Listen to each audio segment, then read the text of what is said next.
Hay un veneno silencioso que puede matar la fe del creyente más sincero. No es el pecado obvio, no es la tentación descarada, es el veneno amargo que empieza a gotear en tu alma cuando ves al injusto prosperar mientras tú luchas por hacer lo correcto. Es la quemazón en tu pecho cuando ves al mentiroso ser ascendido, al corrupto enriquecerse, al que te hirió celebrar, mientras tus propias oraciones por justicia parecen perderse en el silencio de un cielo indiferente. Esa sensación de qué sirve ser bueno, esa ira impotente, esa envidia sutil que te corroe por dentro. Si no tienes cuidado, esa reacción y no tu enemigo será tu verdadera derrota. Te robará la paz, te enfermará el alma y te desviará del camino que Dios trazó para ti. Pero si te dijera que Dios no solo entiende tu frustración, sino que te ha dejado un manual de guerra divina, un código secreto escrito hace miles de años, precisamente para momentos como este, un mapa que te enseña a navegar la tormenta de la injusticia, no solo para sobrevivir, sino para salir del otro lado con tu herencia intacta y tus enemigos puestos en vergüenza. Ese mapa es el Salmo 37. Y hoy no lo vamos a leer como un poema, lo vamos a descifrar como un plan de batalla. Te voy a revelar paso a paso la estrategia contracultural del cielo para obtener la victoria sobre toda oposición sin perder tu alma en el proceso. Aprenderás por qué confiar es tu mayor arma, por qué hacer el bien es tu mejor defensa y por qué deleitarte en Dios es el secreto que desata la respuesta que has estado esperando. Así que si estás cansado de sentirte frustrado por la injusticia, si tu corazón clama por una victoria que honre a Dios, entonces prepárate, porque estás a punto de recibir el código que hace que los enemigos huyan. Comencemos. Hermanos, hay una herida que sangra en el silencio del corazón justo. Una frustración que a menudo no nos atrevemos a confesar ni siquiera en oración. Es el dolor desconcertante de hacer el bien y recibir el mal a cambio. Es la confusión de caminar en integridad y ver cómo aquellos que eligen el camino torcido parecen prosperar sin consecuencias. Es la angustia de sentirte atacado, criticado, traicionado, a veces incluso por aquellos de quienes menos lo esperaban. Es la sensación amarga de estar rodeado por enemigos, ya sean personas con nombres y apellidos, circunstancias adversas que se levantan como murallas, o incluso batallas internas que libran una guerra de desgaste contra nuestra paz. Si alguna vez has sentido esa mezcla de dolor, de rabia impotente y de una pregunta que grita al cielo, ¿por qué, Señor? ¿Hasta cuándo? Entonces las palabras del Salmo 37 no son simplemente poesía antigua para ti, son un espejo, son un bálsamo, son un manual de guerra escrito por alguien que conoció esa misma batalla en carne propia. Porque la primera verdad que debemos establecer antes de poder reclamar la victoria que este salmo promete es una verdad incómoda pero liberadora. Enfrentar oposición no es una señal de que estás haciendo algo mal. A menudo es la señal de que estás haciendo algo bien. Vivimos con una idea romántica y a menudo ingenua de la vida cristiana. Pensamos que si amamos a Dios y le servimos con un corazón sincero, si caminamos en sus caminos, entonces nuestra vida debería ser un jardín de rosas, un camino llano y sin obstáculos. Y cuando la espina nos hiere, cuando la piedra nos hace tropezar, cuando el enemigo se levanta, nuestra primera reacción es la confusión. Pensamos, algo debo estar haciendo mal, Dios debe estar enojado conmigo, he perdido su favor. Y esta confusión es en sí misma la primera victoria del enemigo. Él quiere que creas que tu prueba es la evidencia de tu fracaso espiritual. Pero la palabra de Dios nos pinta un cuadro muy diferente. El mismo Señor Jesús, en su sermón más famoso, nos dijo claramente en el Evangelio de Mateo capítulo 5, bienaventurados sois cuando por mi causa os vituperen y os persigan y digan toda clase de mal contra vosotros, mintiendo. Gozaos y alegraos, porque vuestro galardón es grande en los cielos, porque así persiguieron a los profetas que fueron antes de vosotros. Eso no dijo si os persiguen, dijo cuándo. Él estableció la persecución, la oposición, el ataque injusto, no como una posibilidad, sino como una parte normal, casi inevitable del camino del discípulo. Y nos dijo que nuestra respuesta no debía ser la confusión, sino el gozo, porque la oposición por causa de su nombre es la medalla de honor de los verdaderos profetas. El apóstol Pablo, escribiendo a su joven discípulo Timoteo, le da la misma advertencia en su segunda carta, capítulo 3, versículo 12. Y también todos los que quieren vivir piadosamente en Cristo Jesús padecerán persecución. No dice algunos, dice todos. No dice quizás padecerán, dice padecerán. Si has tomado la decisión de vivir una vida que agrada a Dios, una vida de integridad, de santidad, de fe audaz, has pintado automáticamente un blanco en tu espalda para el reino de las tinieblas. Tu luz expone su oscuridad y la oscuridad siempre odiará la luz. La ausencia de oposición a veces puede ser una señal más peligrosa que su presencia. El Salmo 37 nace precisamente de esta tensión. Probablemente fue escrito por David en un momento de su vida en que estaba rodeado de enemigos. Hombres malvados que prosperaban mientras él, el ungido de Dios, sufría injusticia. Hombres violentos que parecían salirse con la suya. Y David, en su humanidad, sintió la misma quemazón que sentimos nosotros. Sintió la tentación de la ira, de la envidia, de la frustración. Este salmo no es el canto de alguien que está por encima de la batalla, es el manual de guerra de alguien que está en medio de ella, aprendiendo a pelear no con las armas de la carne, sino con las armas del Espíritu. Por lo tanto, el primer paso para activar la victoria del Salmo 37 es normalizar la batalla. Deja de preguntarte por qué a mí y empieza a entender que estás en buena compañía. Estás caminando por la misma senda que caminaron Abraham, José, Moisés, David, Pablo y el mismo Señor Jesús. La presencia de enemigos en tu vida no es una señal de tu fracaso, es la confirmación de tu ciudadanía celestial. Eres un extranjero en este mundo y el sistema de este mundo siempre se opondrá a los valores de tu reino. Reconocer la inevitabilidad de la batalla nos libera del peso de la confusión y de la falsa culpa. Nos permite dejar de gastar energía en preguntarnos por qué y empezar a enfocarnos en el cómo. ¿Cómo respondo? ¿Cómo peleo? ¿Cómo obtengo la victoria que Dios me ha prometido a pesar de la oposición? Ha sido llamado a ser un soldado y un soldado no se sorprende cuando escucha el sonido de los disparos. Lo espera, se ha entrenado para ello. Pero es precisamente nuestra respuesta inicial a esos disparos, en la primera reacción de nuestro corazón ante la injusticia y la oposición, donde se libra la batalla más crucial. Porque el enemigo tiene un arma secreta que a menudo nos derrota antes de que siquiera desenvainemos nuestra espada. Amados, la revelación de que la oposición es una parte normal del camino del justo nos quita el peso de la confusión. Pero inmediatamente nos enfrenta a la batalla más íntima y más peligrosa, la batalla por nuestra propia reacción. Cuando vemos al impío prosperar, cuando sufrimos la injusticia, cuando el enemigo se levanta en nuestra contra, una oleada de emociones calientes y amargas sube desde lo profundo de nuestro ser. Es la ira hirviendo, la frustración que clama ¿hasta cuándo, Señor? Y esa espina helada de la envidia que nos susurra, porque a ellos sí y a mí no. Y es precisamente aquí, en nuestra respuesta a la injusticia, donde el Salmo 37 nos da su primera y más urgente advertencia. Porque el enemigo tiene una trampa mortal preparada para nosotros, una que nos derrota sin que tenga que mover un solo dedo más. David, inspirado por el Espíritu Santo, comienza este salmo no con una promesa de victoria, sino con una orden de defensa interior. En el versículo 1 nos manda: no te impacientes a causa de los malignos, ni tengas envidia de los que hacen iniquidad. Luego, en el versículo 7, repite: guarda silencio ante Jehová, no te alteres con motivo el que prospere en su camino. Y finalmente, en el versículo 8 nos da la orden más fuerte: desecha la ira y depón el enojo. No te excites en manera alguna a hacer lo malo. Fíjate en la intensidad de estos mandatos. No te impacientes, no tengas envidia, no te alteres, desecha la ira, depón el enojo. Estas no son sugerencias amables, son órdenes militares para proteger tu propia alma. ¿Por qué tanta insistencia? ¿Por qué la primera estrategia de guerra que Dios nos da es controlar nuestra propia reacción? Porque la ira y la envidia no son simples sentimientos malos, son veneno, son el ácido espiritual que el enemigo quiere que bebamos, esperando que destruya a nuestros adversarios, cuando en realidad nos está destruyendo a nosotros mismos desde adentro. La verdadera victoria del diablo no es cuando el impío prospera, es cuando el justo se amarga por ello. Pensemos en los efectos devastadores de este veneno. Primero, la ira y la envidia destruyen nuestra paz. El corazón de un hijo de Dios fue diseñado para ser un jardín de paz, un lugar donde habita el Espíritu Santo. Pero la ira es como un jabalí salvaje que entra y destroza el jardín. La envidia es como una mala hierba que ahoga las flores del gozo. Cuando permitimos que estas emociones reinen, nuestro santuario interior se convierte en un campo de batalla ruidoso y caótico. Perdemos la capacidad de escuchar la voz de Dios, perdemos la claridad para tomar decisiones sabias y perdemos la fuerza espiritual que nace del reposo. Un alma amargada es un alma enferma e ineficaz. Segundo, la ira y la envidia bloquean la acción de Dios a nuestro favor. Cuando nos llenamos de ira contra nuestros enemigos, estamos en esencia tomando la justicia en nuestras propias manos. Estamos diciéndole a Dios: hazte un lado, juez justo, que yo me encargo de esto. Y Dios, que es un caballero y respeta nuestro libre albedrío, a menudo retrocede y nos deja cosechar los frutos amargos de nuestra propia venganza o resentimiento.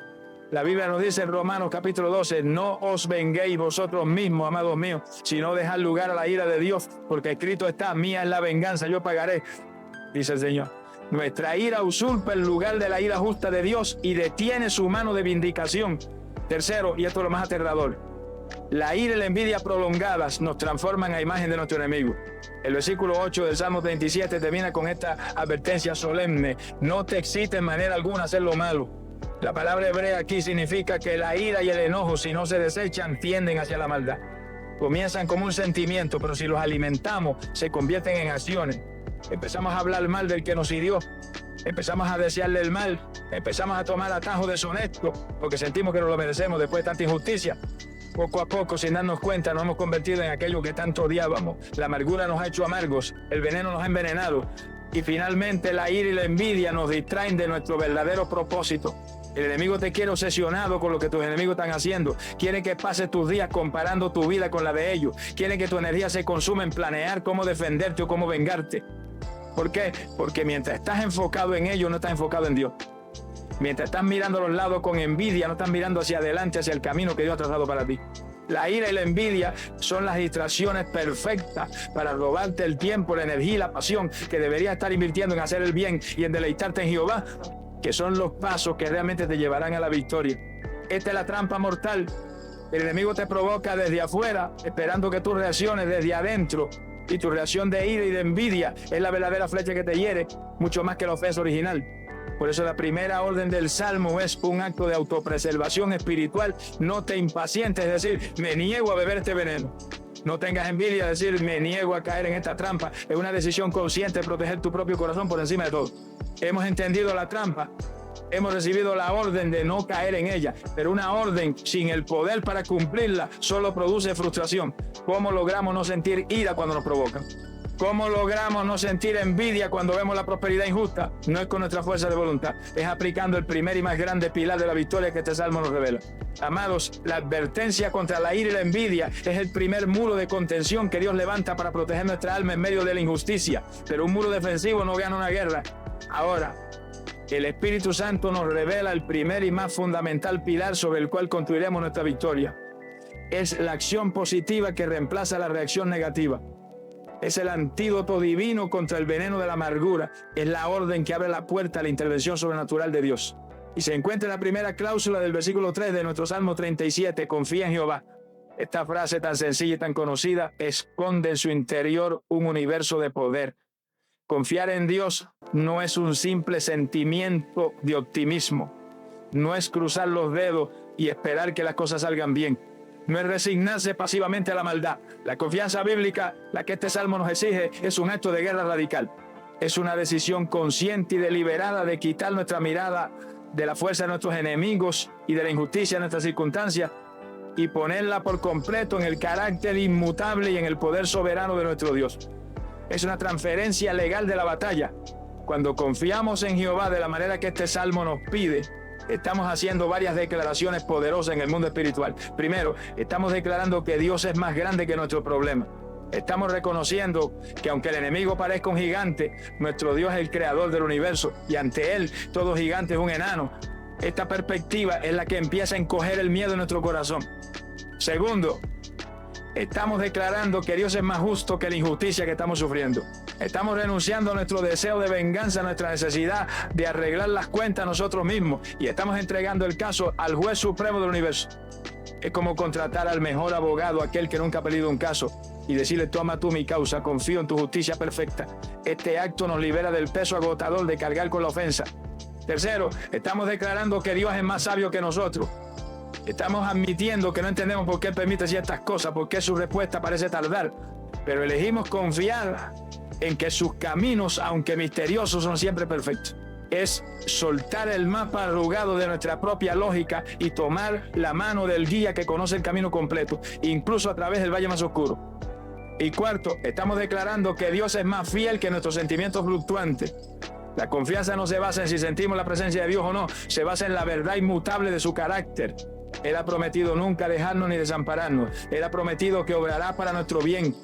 Confiar es elegir creerle a su promesa, aunque nuestros sentimientos y nuestras circunstancias griten lo contrario.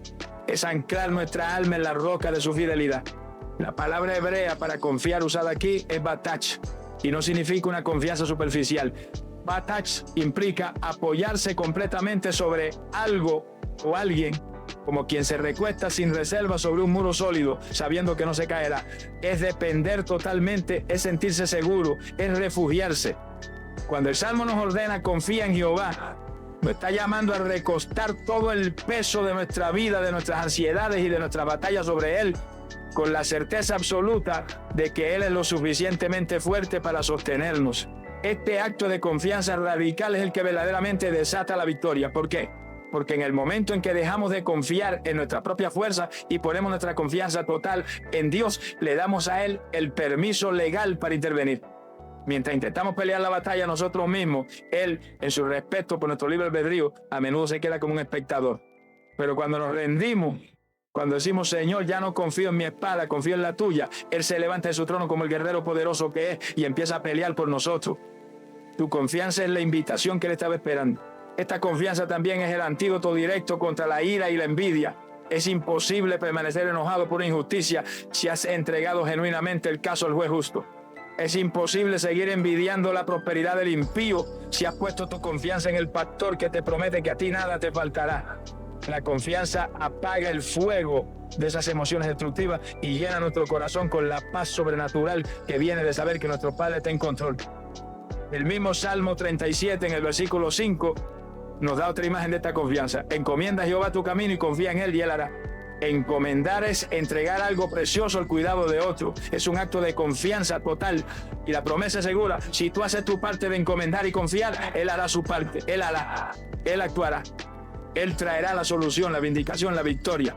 Por lo tanto, la primera acción del guerrero espiritual que se enfrenta a la oposición no es sacar su espada, es arrodillarse y fortalecer su confianza. Es llenar su mente con las promesas de Dios. Es recordar su fidelidad pasada. Es tomar la decisión consciente de recostar todo su peso sobre la roca eterna. Pero esta confianza no es una invitación a la pasividad. No es sentarse a esperar que Dios lo haga todo mientras nosotros nos cruzamos de brazos. La confianza bíblica siempre se manifiesta en una acción correspondiente. Y esa acción es el segundo pilar de nuestra victoria.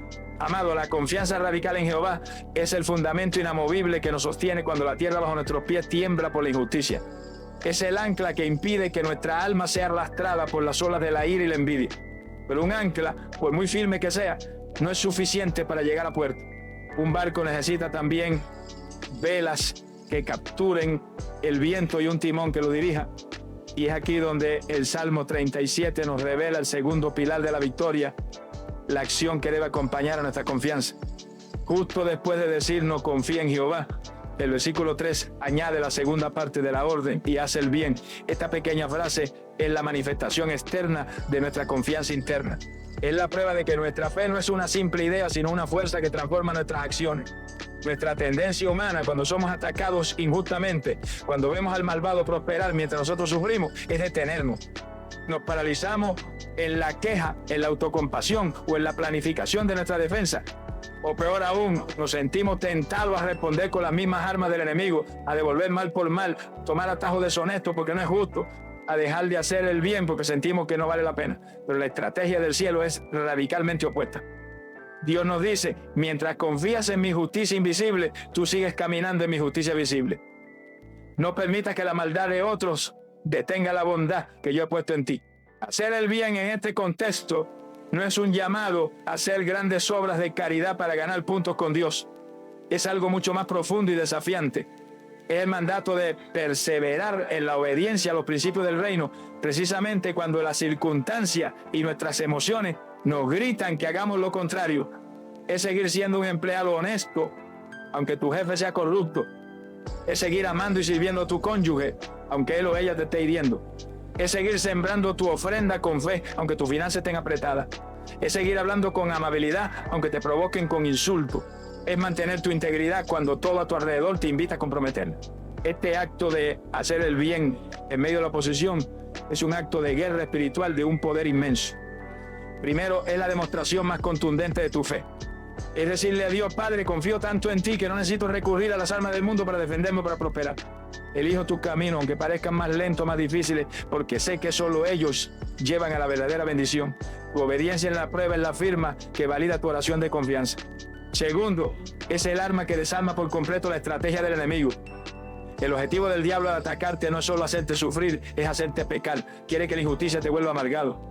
Quiere que la provocación te haga explotar en ira. Quiere que la prosperidad del impío te tiente a tomar atajo. Pero cuando tú, en medio de todo eso, eliges responder con bien, has frustrado su plan por completo. Le has demostrado que su ataque, en lugar de alejarte de Dios, te ha empujado a aferrarte más a su principio. Has convertido su maldición en una oportunidad para tu santificación. Tercero, Hacer el bien cuando te hacen mal es alinearte con el carácter mismo de Dios. Nuestro Padre Celestial hace salir su sol sobre malos y buenos y que hace llover sobre justos e injustos. Su bondad no depende de la respuesta que recibe. Él es bueno por naturaleza y como hijo suyo somos llamados a imitarlo. Cuando elegimos bendecir al que nos maldice, cuando devolvemos bien por mal, estamos actuando como verdaderos hijos del Altísimo y su misma naturaleza fluye a través de nosotros. Esta es la marca inconfundible de un discípulo maduro. La palabra de Dios nos da esta instrucción como una ley fundamental para vencer el mal. En la carta a los Romanos, capítulo 12, versículo 21, Pablo nos da la estrategia final de la guerra espiritual.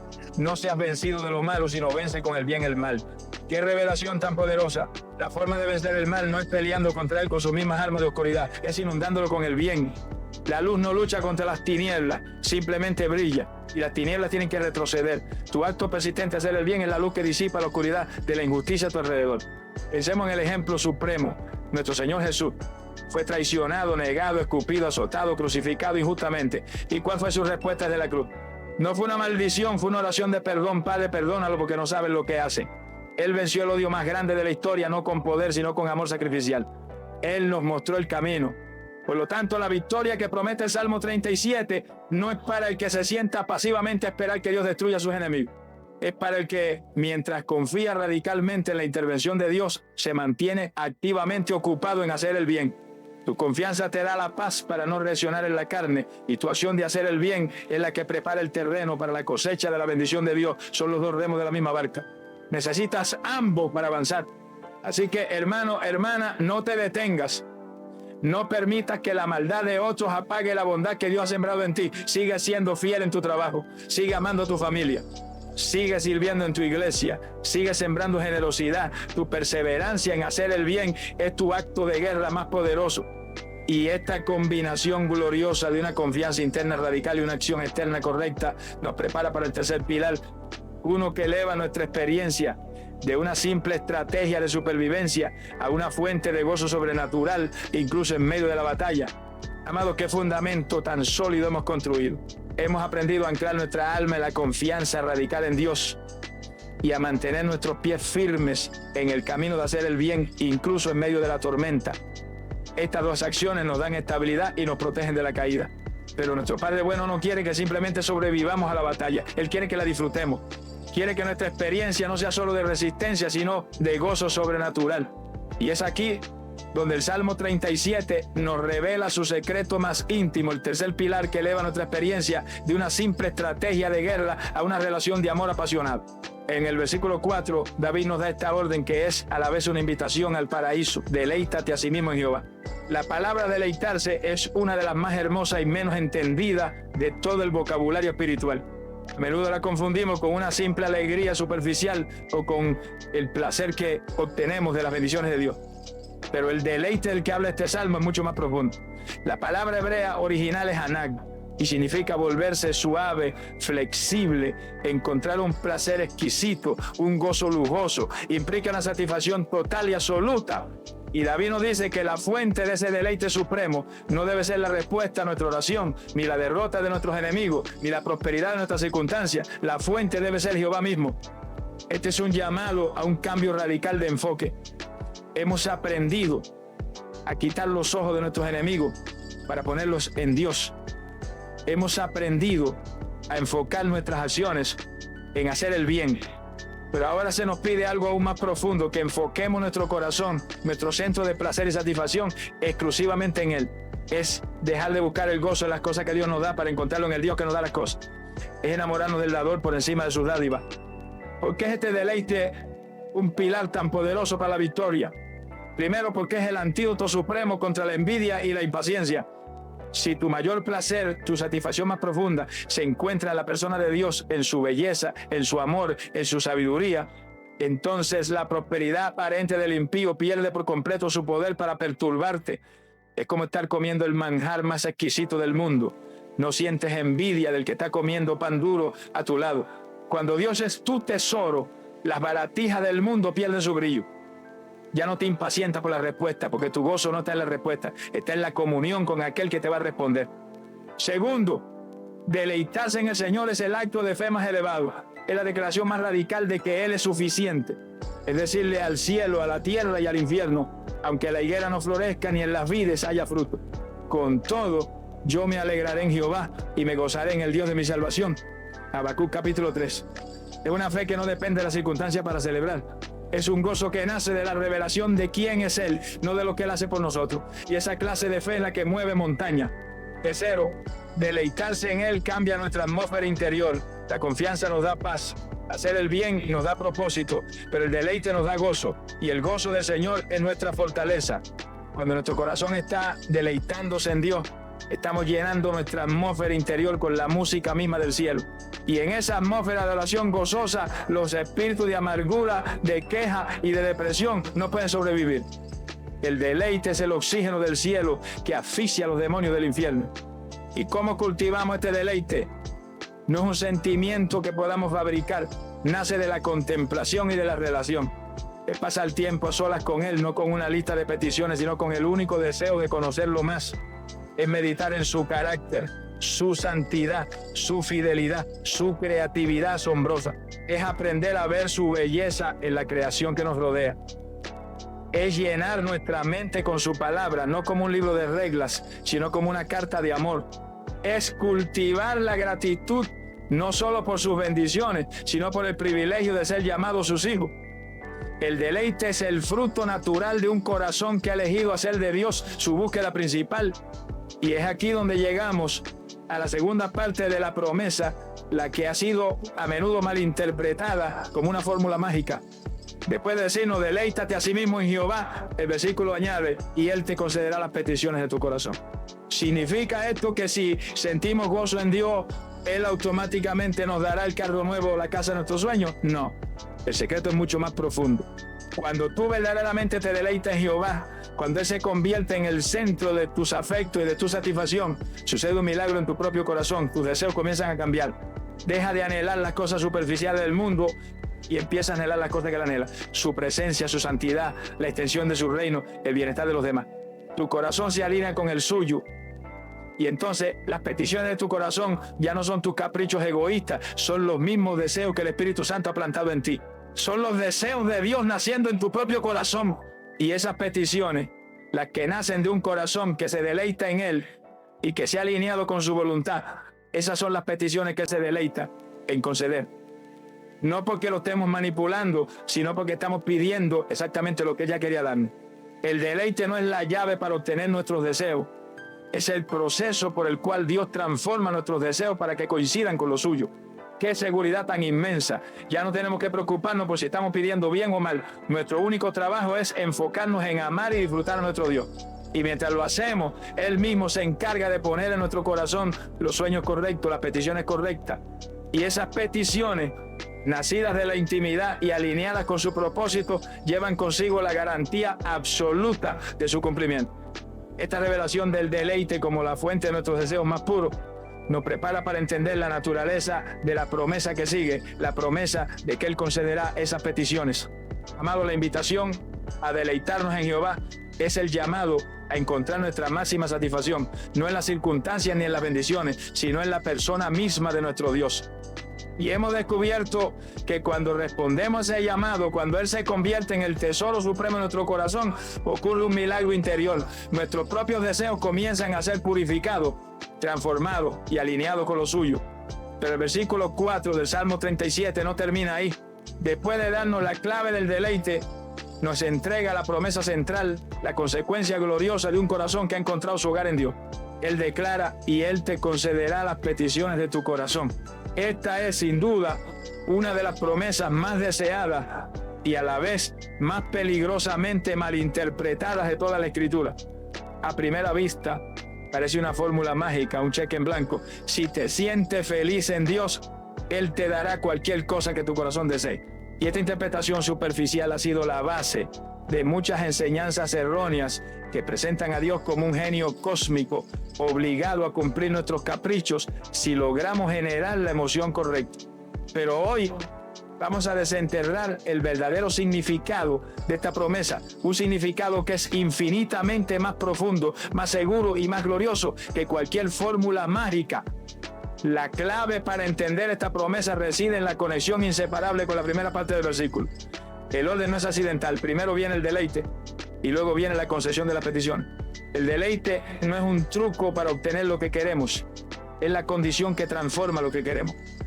Como aprendimos en el punto anterior, cuando tu mayor placer es Dios mismo, tus deseos cambian. Deja de anhelar primariamente las cosas temporales, el éxito mundano, la comodidad egoísta, y empiezas a anhelar las cosas eternas, más de su presencia, un carácter más como el de Cristo, la salvación de tus seres queridos, el avance de su reino. Imagina que tu corazón es como un jardín. Antes de deleitarte en Dios, ese jardín estaba lleno de las malas hierbas, de los deseos egoístas, plantadas por tu carne y por el mundo. Pero a medida que empieza a pasar tiempo con el jardinero divino, a disfrutar de su presencia, Él, con su amor, comienza a arrancar esas malas hierbas y a plantar en su lugar las flores hermosas de sus propios deseos. El deseo de amar a tu enemigo, el deseo de ser generoso, el deseo de vivir en santidad. Estos no son deseos que nacen de ti, son los deseos de Dios que Él mismo planta en el corazón, que se deleita en Él. Por lo tanto, las peticiones de tu corazón que Dios promete conceder no son los viejos caprichos de tu naturaleza caída. Son los nuevos anhelos santos que Él mismo ha inspirado en ti a través de tu comunión con Él. Son las oraciones que nacen no de tu egoísmo, sino de tu alineación con su voluntad. Y esas peticiones, las que hacen eco del propio corazón de Dios, son las que Él se deleita en responder con un sí rotundo. No porque lo estemos manipulando, sino porque estamos pidiendo exactamente aquello que Él ya anhelaba darnos. Estamos orando de vuelta a Él los sueños que Él primero susurró en nuestro espíritu. Esta interpretación nos libera de la frustración de las oraciones no respondidas que nacían de motivos equivocados y nos llena de una confianza audaz para pedir aquellas cosas que sabemos que están alineadas con su corazón. ¿Quieres más de su presencia? Pídelo con confianza porque Él anhela dártela. ¿Quieres un carácter más santo? Clámalo con certeza porque esa es su obra principal en ti. ¿Quieres ver a tu familia salvada? Intercede sin dudar porque Él no quiere que ninguno perezca. Cuando tu corazón late al ritmo del suyo, tus peticiones llevan consigo la garantía del cumplimiento. La palabra de Dios nos confirma esta verdad. En la primera carta de Juan, capítulo 5, versículos 14 y 15, leemos: y esta es la confianza que tenemos en Él, que si pedimos alguna cosa conforme a su voluntad, Él nos oye. Y si sabemos que Él nos oye, sabemos que tenemos las peticiones que le hayamos hecho. La clave es pedir conforme a su voluntad. Y el deleite en Dios es el proceso que conforma nuestra voluntad a la suya. ¡Qué seguridad tan gloriosa! Ya no tenemos que vivir en la incertidumbre de si nuestras oraciones serán respondidas. Nuestro único trabajo es cultivar nuestro deleite en Él, enfocarnos en amarlo, en conocerlo, en disfrutarlo. Y mientras lo hacemos, Él se encarga de plantar en nosotros los deseos correctos y de traerlos a cumplimiento en su tiempo perfecto. La respuesta a nuestras oraciones deja de ser nuestra obsesión para convertirse en el fruto natural de nuestra relación con Él. Esta promesa central, la concesión de las peticiones de un corazón alineado, es el resultado glorioso de los tres primeros pilares: la confianza radical, la acción correcta y el deleite supremo. Has aprendido a pararte firme, a caminar recto y a mantener tu corazón enamorado de Dios, incluso en medio de la oposición. Y ahora, el Salmo nos introduce a la siguiente etapa de la victoria, una que requiere una virtud que nuestra cultura impaciente ha olvidado: el arte sagrado del reposo activo. Amados, qué glorioso es saber que un corazón que se deleita en Dios recibe las peticiones alineadas con su voluntad. Pero entre el momento en que pedimos y el momento en que recibimos, a menudo hay un espacio de tiempo, un compás de espera. Y es en este intervalo donde nuestra fe es probada con mayor intensidad. Es aquí donde la impaciencia nos asalta, donde la duda intenta robar la promesa, donde la tentación de hacer algo, cualquier cosa para acelerar la respuesta nos consume. Y es precisamente para este momento crucial que el Salmo 37 nos entrega su siguiente instrucción: el secreto del reposo activo. En el versículo 7, David nos da este doble mandato que parece una contradicción, pero que es el corazón de la madurez espiritual. Guarda silencio ante Jehová y espera en Él. En nuestra cultura del activismo frenético, las palabras guardar silencio y esperar suenan a debilidad, a pasividad, a resignación. Pero en el lenguaje del reino son dos de las acciones más poderosas que un guerrero puede ejecutar. No es el silencio de la apatía ni la espera de la pereza. Es el silencio de la confianza y la espera de la fe activa. Es aprender a estar quietos por fuera porque estamos seguros por dentro. Es la postura del soldado que, habiendo recibido la estrategia de su general, ahora espera con calma y atención la orden para avanzar. Analicemos primero el mandato. Guarda silencio ante Jehová. La palabra hebrea aquí es damam y significa mucho más que simplemente no hablar. significa estar quieto, cesar, estar en calma. Es un llamado a silenciar no solo nuestra boca, sino también el ruido de nuestra alma.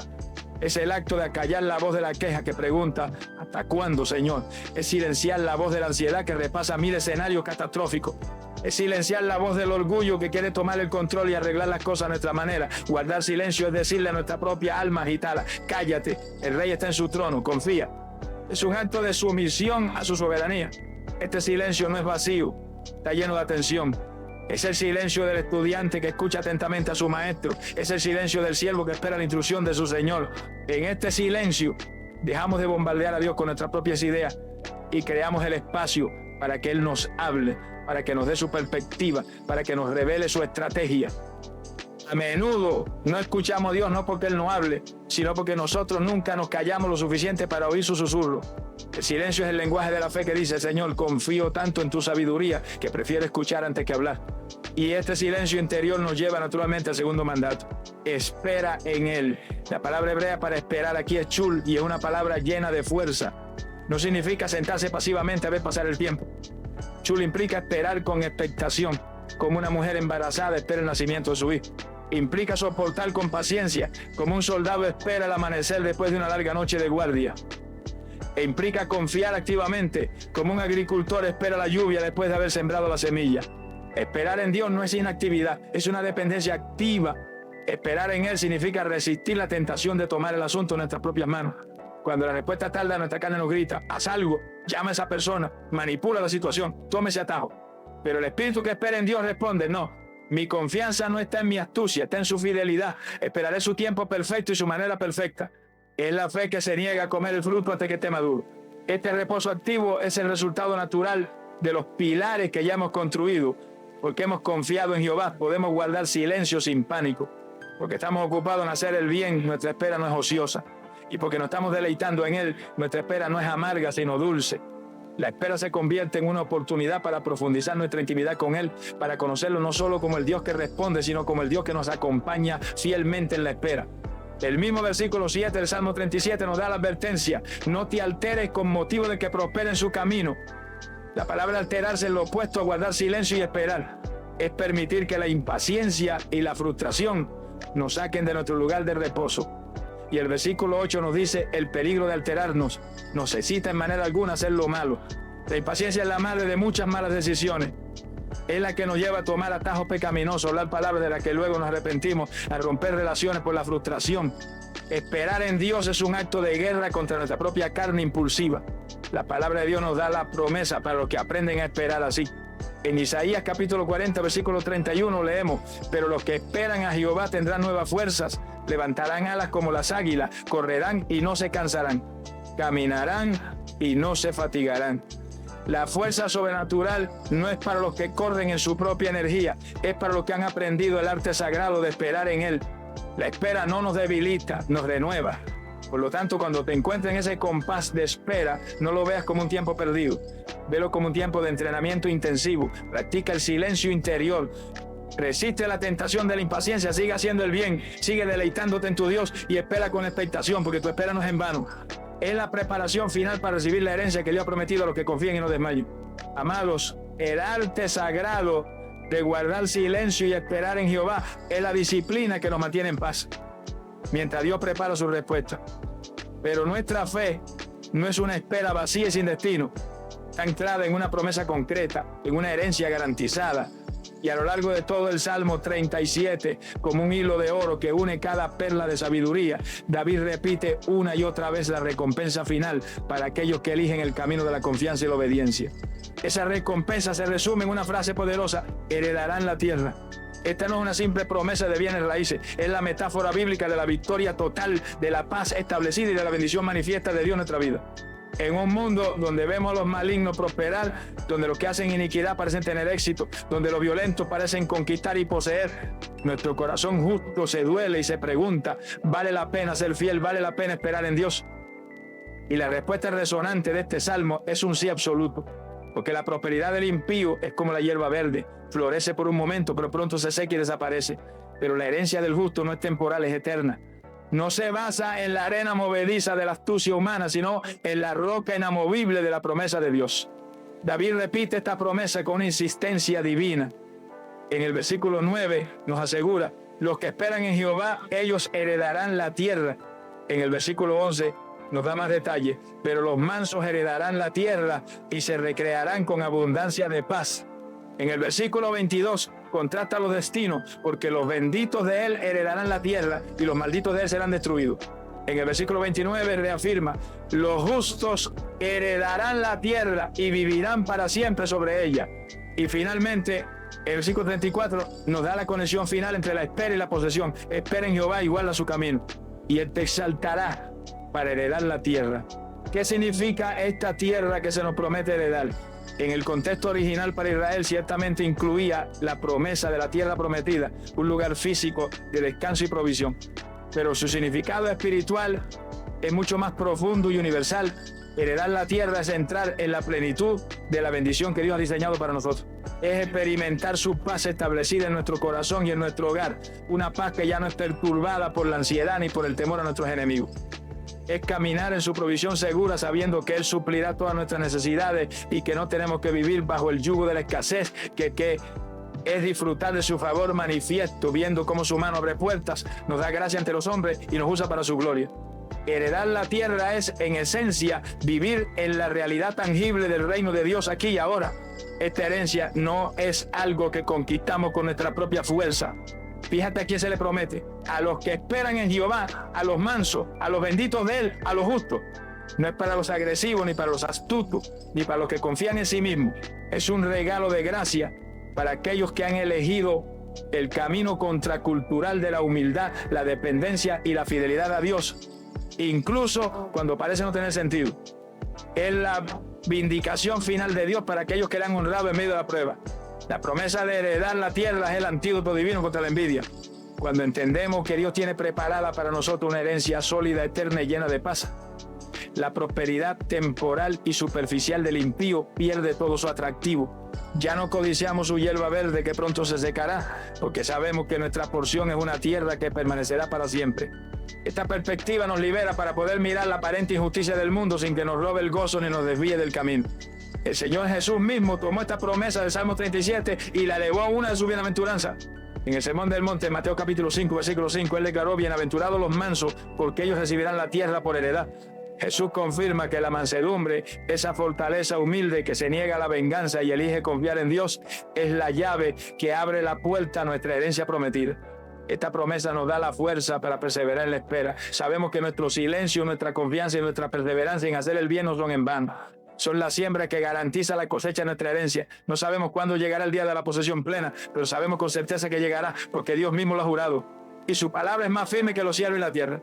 Por lo tanto, cuando te sientas tentado a abandonar, cuando la espera se haga larga y la prosperidad de los malos te irrite, levanta los ojos y mira tu título de propiedad. Lee en voz alta la promesa: los que esperan en Jehová heredarán la tierra. Recuérdale a tu alma que tu historia no termina en este valle de prueba, termina en la tierra prometida de la bendición manifiesta de Dios. Tu victoria final no es una posibilidad, es una herencia garantizada.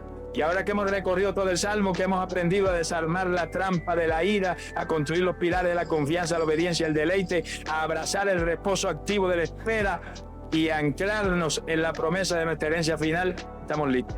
Estamos listos para tomar toda esta sabiduría divina y convertirla en una oración personal, en un decreto de fe que active el código de la victoria del Salmo 37 sobre nuestra propia vida.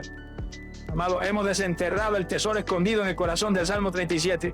Hemos aprendido el código divino para navegar la tormenta de la injusticia, silenciar la ira, anclarnos en la confianza, perseverar en el bien, encontrar nuestro deleite supremo en Dios, abrazar el reposo activo de la espera y aferrarnos a la promesa de nuestra herencia. Pero todo este conocimiento, toda esta revelación gloriosa, es como tener la combinación de una caja fuerte llena de oro y nunca girar los números. La verdadera riqueza no está en conocer el código, está en activarlo. Y la forma de activar el código de la victoria del Salmo 37 es convirtiendo nuestra oración personal en el decreto de fe que sale de nuestra propia boca. Leer el Salmo 37 es bueno, estudiarlo es mejor, pero orarlo, hacerlo tuyo, declararlo sobre tu propia vida es lo que desata su poder transformador. No podemos ser simples espectadores de la fe de David. Debemos convertirnos en participantes de esa misma fe. Y la manera de hacerlo es tomar los principios y las promesas que hemos aprendido y darles voz en nuestra propia conversación con Dios. Hoy Vamos a aprender a orar el Salmo 37. Este no es un ejercicio de repetir palabras vacías, es un acto de apropiación espiritual. Es tomar cada mandamiento del Salmo como una decisión de tu voluntad y cada promesa como una declaración de tu fe. Es convertir el mapa en tu camino personal. Comienza enfrentando la primera trampa. Cuando sientas que la ira contra el que te hizo mal o la envidia contra el que prospera injustamente comienzan a hervir en tu interior, detente. Y en lugar de alimentar esos sentimientos, ora el versículo 1 y el versículo 8. Di con autoridad sobre tu propia alma: Padre, en el nombre de Jesús, me niego a impacientarme a causa de los malignos. Eco fuera de mi corazón toda envidia contra los que hacen iniquidad. Desecho ahora la ira, depongo el enojo. Elijo no excitarme para hacer lo malo. Te entrego mi causa a ti, juez justo, y recibo tu paz que aquieta mi espíritu. Has usado la palabra como un escudo para proteger tu corazón del veneno. Luego afirma los pilares de tu victoria. Cuando te sientas tentado a tomar atajo o a responder mal por mal, ora el versículo 3. Declara con fe: Señor, hoy elijo confiar radicalmente en ti.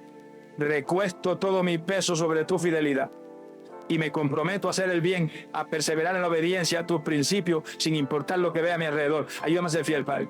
Y añade la oración del versículo 5.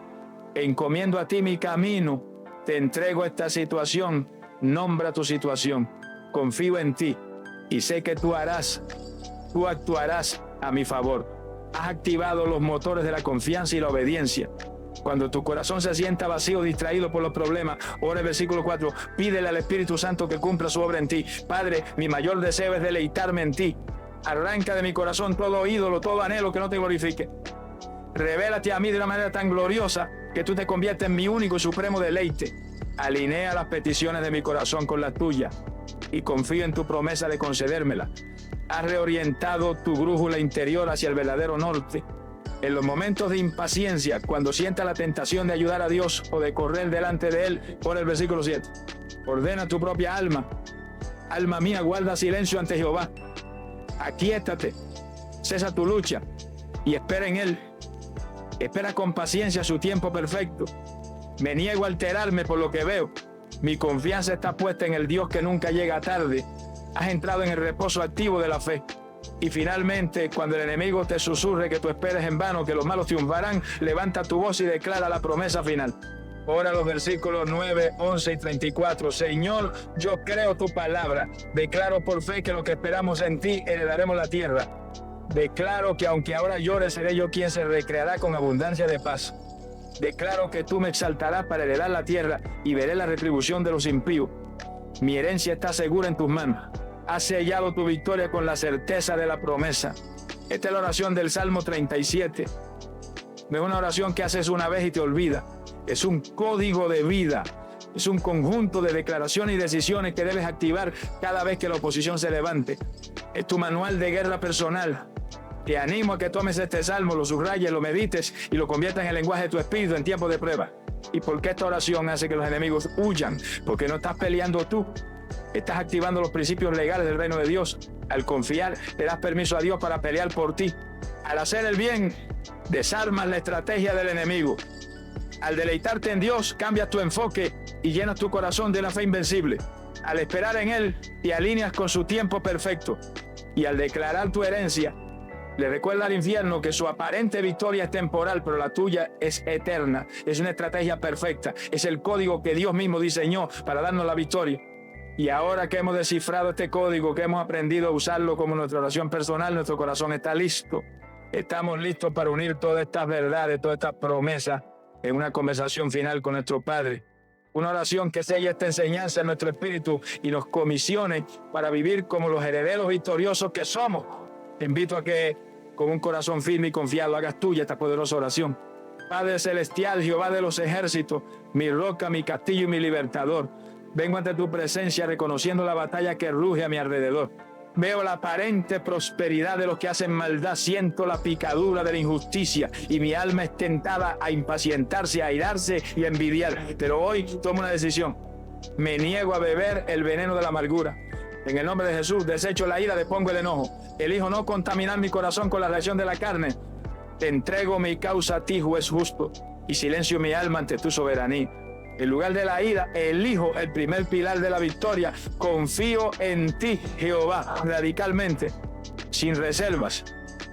Eco sobre ti toda mi carga de defenderme, de justificarme, de vengarme.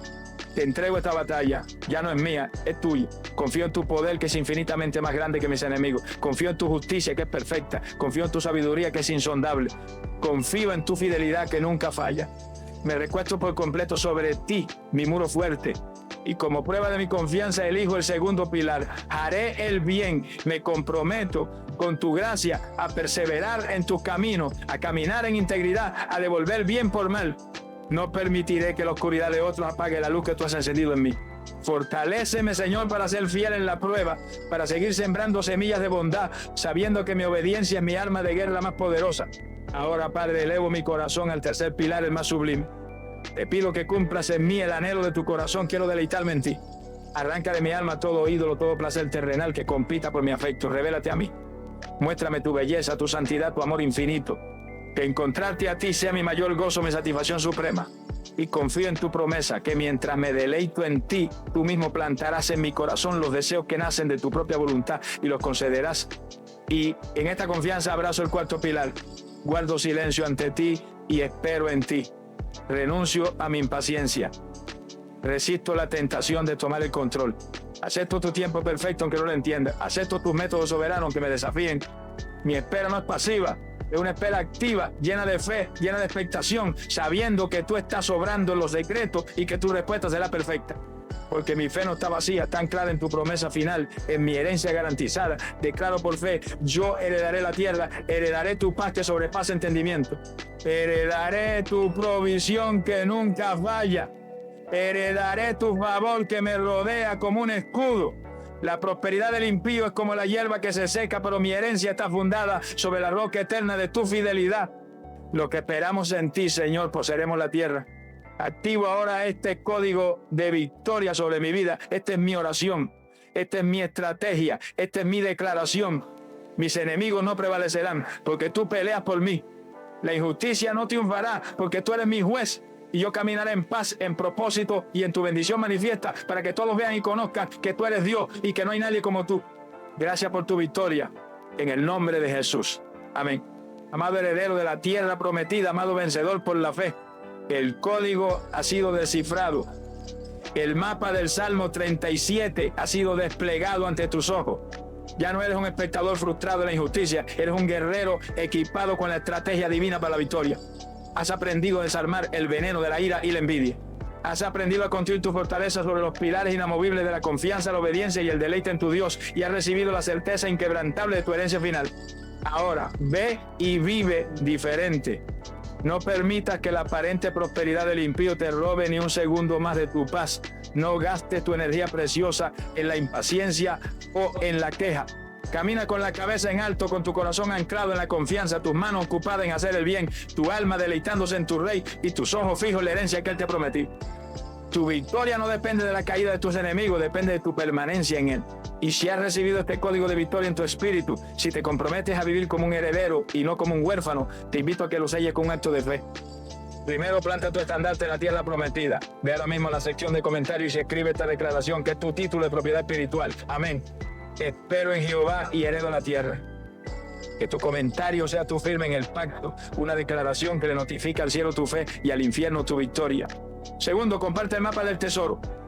Piensa en cuántos creyentes sinceros están en este momento atrapados en el laberinto de la amargura y la envidia, a punto de rendirse. Tu me gusta este video como una señal en el camino que les muestra la salida. Y cuando lo compartes no estás enviando un video, le estás pasando el mapa de la victoria a un hermano que está perdido en el valle de la injusticia. Y por último, si tu espíritu anhela seguir siendo equipado con la estrategia del reino para vivir una vida de victoria sobre toda oposición, suscríbete y únete a esta comunidad de herederos que estamos aprendiendo a poseer nuestra tierra prometida. Gracias por tu corazón enseñable y por tu fe para creer. Esperamos, si Dios quiere, encontrarnos en un próximo video. Ahora ve, que Jehová sea tu confianza inamovible, que su paz guarde tu corazón de toda ira, que su gozo sea tu deleite supremo, y que su justicia te exalte a su debido tiempo para que heredes la tierra prometida, no solo en el cielo, sino aquí y ahora. Permanece en su victoria